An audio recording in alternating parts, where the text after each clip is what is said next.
नमस्कार, मैं शोभित सर आज आपके सामने एक अलग वीडियो लेकर के आया हूं। इस वीडियो के माध्यम से मैं आप सभी के साथ ये बात करने वाला हूं कि अपने आप को मोटिवेट हमेशा कैसे रखें। बहुत सारे विद्यार्थियों की लगातार क्वेरी आ रही है कि जब भी वो किसी अन्य परीक्षा की तैयारी शुरू करते हैं, कंपटीशन को लेकर के जितनी भी परीक्षाएं हैं, चाहे वो सिविल सर्विसेज हो, राज्य लोक सेवा आयोग हो, बैंकिंग हो, शिक्षा क्षेत्र से जुड़े एग्जाम हो, वो तैयारी शुरू करते हैं। लेकिन तैयारी शुरू करने के बाद अचानक उनके अंदर मोटिवेशन की कमी आने लगती है। क्या मोटिवेशन कोई कैप्सूल में मिलने वाली चीज है जिसे खा करके अपना मोटिवेशन बढ़ाया जाए, या मोटिवेशन को कहीं से पढ़ करके या सुन करके या देख करके हासिल करने वाली चीज है? मोटिवेशन अपने अंदर डेवलप करने के मुख्यतः दो उपाय हैं। एक उपाय है कि आप किसी दूसरे व्यक्ति विशेष को देखते हैं और उससे प्रभावित होते हैं। जैसे आजकल चलन क्या चला है कि कोई भी रिजल्ट आता है, बीपीएससी, यूपीएससी, सिविल सर्विसेज से रिलेटेड कोई भी रिजल्ट आया, उसमें कोई टॉपर हो गया, तो आप उस टॉपर को देख करके कुछ दिन तक अपने आप को मोटिवेट रखते हैं। कुछ दिन तक आप अपना शेड्यूल इस तरीके से बनाते हैं कि सुबह सही समय से उठना, सही समय से अपने सारे पढ़ाई से संबंधित रूटीन को फॉलो करना। लेकिन फिर कुछ दिन बाद क्या आप देखते हैं, कुछ दिनों के बाद आप देखते हैं कि आप उस मोटिवेशन को अपने अंदर लंबे समय तक लागू नहीं रख पा रहे हैं, आप डीमोटिवेट होने लगते हैं। तो मोटिवेशन को लेकर के, चूंकि छात्र जीवन से मेरा भी बहुत ही लंबा संबंध रहा है, मैंने भी मुखर्जी नगर में अपने बहुत लंबे वर्ष गुजारे हैं और वहां से मुझे बहुत कुछ सीखने को मिला। तो मैंने जो कुछ सीखा और समझा उसी को आप सभी के सामने साझा कर रहा हूं। अपने आप को मोटिवेट रखने का सबसे बेहतर उपाय है कि आप जिस परीक्षा की तैयारी शुरू करने वाले हैं, उस परीक्षा को लेकर के आप एक मेंटल फ्रेमवर्क तय कर लें। मेंटल फ्रेमवर्क कैसा? जैसे एग्जाम्पल के लिए हम किसी लोक सेवा आयोग की बात करें तो इस बात को ध्यान रखें कि वो एक लंबी चलने वाली प्रक्रिया है और लंबे चलने वाली प्रक्रिया में हमें एक लंबा प्लानिंग का जरूरत होगा, हमें एक लंबा मोटिवेशन का जरूरत होगा। वो मोटिवेशन ऐसा नहीं है कि आज आपके अंदर आया, कल को आप फिर निराश हो गए, फिर आपको परसों मोटिवेशन आया, फिर परसों से आपने कोई और चीज शुरू कर दिया। आपको हमेशा इस बात को ध्यान रखना है कि आपको एक साइंटिफिक अप्रोच को देखते हुए अपने आप को साइंटिफिक रूप से तैयार करते हुए मोटिवेट करना है। और वो मोटिवेशन इस तरीके का होना चाहिए कि किसी भी परीक्षा को लेकर के यदि आपको ये समझ आ जाएगी, आपके अंदर ये जानकारी विकसित हो जाएगी कि उसमें एक लंबा समय लगना है, यह एक लंबी रेस है जिसके लिए हमको तैयारी कई चरणों में करनी है, तो आप अपना मोटिवेशन हमेशा बनाए रखेंगे। दरअसल होता क्या है, YouTube पर बहुत सारे वीडियोस पड़े हुए हैं मोटिवेशन को लेकर के। हम उस मोटिवेशन से रिलेटेड वीडियो को सुनते हैं और सुनने के बाद अपने आप को हम बहुत ज्यादा मोटिवेट पाते हैं।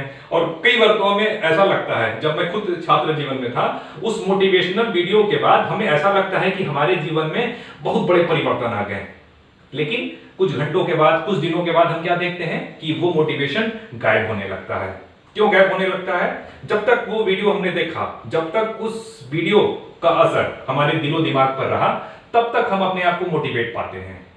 लेकिन जैसे ही वो वीडियो हमारे जहन से दूर चला जाता है, फिर क्या प्रॉब्लम होने लगती है हमें? हम अपने आप को डीमोटिवेट पाने लगते हैं। तो अपने आप को मोटिवेट रखने का सबसे साधारण सा उपाय है कि जिस कमीशन, जिस भी एग्जाम की आप तैयारी करने जा रहे हैं, उसको लेकर के एक साइंटिफिक अप्रोच रखें। ये मान करके चलें कि इसमें हमें लंबा वक्त लगना है और इसके लिए हमारे अंदर पेशेंस होना बहुत जरूरी है। क्योंकि जब तक आप इस बात को नहीं समझेंगे, तब तक आप अपने आप को मोटिवेट लंबे समय तक के लिए नहीं कर पाएंगे। अक्सर होता क्या है, हमने अपने पड़ोस के किसी बच्चे को देखा, 21 वर्ष की उम्र में, 22 वर्ष की उम्र में ऑफिसर बनते। अब हमारे जो घर के लोग हैं, हमारे आस पड़ोस के जो लोग हैं, उन्होंने क्या किया? हमारे ऊपर ताना मारना शुरू कर दिया। या हो सकता है कि हम खुद उस दबाव को ना झेल पा रहे हों। तो इस बात को ध्यान रखें कि इन सारी चीजों को जगह अपने जीवन में नहीं देना है। वो चाहे आपका परिवार हो, चाहे आपका पड़ोसी हो, ये लड़ाई आपकी है, इससे जुड़ी हुई पीड़ा, इससे जुड़ी हुई संघर्ष आपकी ही होगी। इस बात को हमेशा ध्यान में रखें। अपने आप को मोटिवेट करने का ऐसा कोई कैप्सूल या दवा तो है नहीं मार्केट से कि आपने उसे खरीदा, खाया और मोटिवेट हो गए, और मोटिवेट होने के बाद आप किसी भी एग्जाम को क्रैक कर लिए। क्योंकि मेरे पास जितने भी एक्सपीरियंसेस हैं, छात्र जीवन से जुड़े हुए जितने भी अनुभव हैं, उन अनुभव को मैं इन वीडियो के माध्यम से ही आप सभी के पास ला रहा हूं। क्योंकि आज का समय इंटरनेट का समय है, सारी सूचनाएं हमें बहुत ही आसानी से एक बटन पे क्लिक करते ही हम तक पहुंच जाती हैं। तो सबसे इंपॉर्टेंट बात यह है कि हम उन सूचनाओं को किस तरीके से अपने जीवन में उपयोग करते हैं। तैयारी को लेकर के कभी भी कोई भी ऐसा रूटीन डेवलप ना करें, ऐसा अपना शेड्यूल तय ना करें जिसको आप कभी पूरा कर ही नहीं सकें। कई बार ऐसा देखा जाता है कि कुछ छात्र मोटिवेशनल वीडियो देखने के बाद जो अपना डेली रूटीन का शेड्यूल है, जैसे किस समय किस सब्जेक्ट को पढ़ना, किस समय किस खंड को पढ़ना, वो इस तरीके से तय कर लेते हैं जिसे पूरा करना उनके बस में व्यवहारिक रूप से नहीं है। जब मैं भी छात्र जीवन में था तो मैं क्या करता था, मैं एक लंबा चौड़ा शेड्यूल बना लिया करता था कि सुबह 5 बजे उठना है, 8 बजे योग कर लेना है, इतने बजे अंग्रेजी पढ़ लेना है, इतने बजे हमें क्रॉनिकल के लिए, दर्पण के लिए समय निकाल लेना है। लेकिन व्यवहारिक रूप से बताऊं तो आज तक वो संभव नहीं हो पाया। ऐसा क्यों नहीं संभव हो पाया? क्योंकि हमने जो वो शेड्यूल बनाया वो व्यवहारिकता से दूर बनाया और दूसरों से प्रभावित होकर के बनाया। तो आपको किसी भी एग्जाम को लेकर के ये जो शेड्यूल बनाने हैं, जो अपनी रूटीन बनानी है, वो व्यवहारिक होना चाहिए। तभी आप अपने आप को लंबे समय तक मोटिवेट रख पाएंगे, प्रेरित रख पाएंगे। किसी भी एग्जाम में आप अपियर होने जा रहे हैं तो उसकी वैज्ञानिकता को समझें, उसके साइंटिफिक अप्रोच को समझें कि अचानक से कोई भी व्यक्ति विशेष ऐसा नहीं होता है कि जिसने 6 महीने वर्ष भर तैयारी की और अचानक से एग्जाम क्रैक कर लिया। आजकल यूट्यूब पर एक चलन शुरू हो गया है कि उसने 21 साल में बिना कुछ किए ही सिविल सर्विसेज क्वालिफाई कर लिया। आपने उनके पीछे की मेहनत नहीं देखी कि वो कितने वर्षों तक तैयारी किए, किस तरीके से कितने सारे कष्टों का सामना किए, उसके बाद वो चयनित हुए हैं। इसलिए अपने आप को कभी किसी से जोड़ करके ना देखें। दूसरों से जब तक आप अपने आप को जोड़ते रहेंगे, जब तक आप उनके साथ अलग करके अपने आप को नहीं देखेंगे, तब तक आपकी तैयारी अच्छी नहीं हो पाएगी और आप हमेशा डीमोटिवेट ही होते रहेंगे।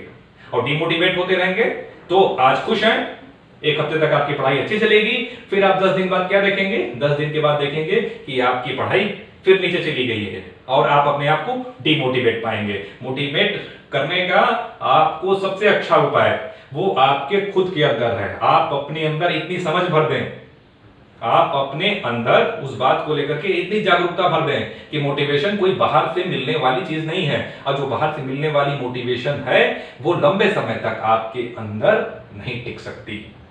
तो उसके लिए साधारण रूप से आपको यह करना होगा, आपको उस एग्जाम के पैटर्न को समझना है, उसकी व्यवहारिकता को समझना है, उससे जुड़े हुआ जो वैज्ञानिक अप्रोच है उसको समझना है और खुद को इस बात के लिए तैयार कर लेना है कि ये एक लंबी लड़ाई है जिसके लिए हमें अपना सर्वस्व देना है, हमें हारना नहीं है। खुद के लिए भी समय निकालें। आजकल के विद्यार्थियों को मैं क्या देख रहा हूं कि वो तैयारी को अपने ऊपर दबाव के रूप में इतना डाल देते हैं कि उनका जो व्यक्तिगत जीवन है वो कहीं खो जाता है।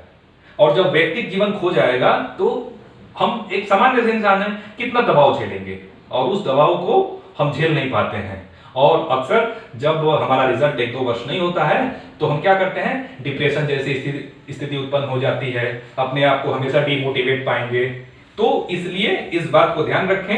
अंत में मैं आपसे यही कहना चाहूंगा कि बहाव भटक सकता है, बहाव भटक सकता है, बहक सकता है, दिशाहीन हो सकता है, लेकिन बहाव ही कुछ बदल सकता है, क्रांति ला सकता है, पड़ाव ला सकता है। इसी वीडियो के माध्यम से मैं अपने वाणी को विराम देने वाला हूं और अगले लेक्चर में मैं आपको दूसरे वीडियो के माध्यम से मिलूंगा। जय हिंद, जय भारत।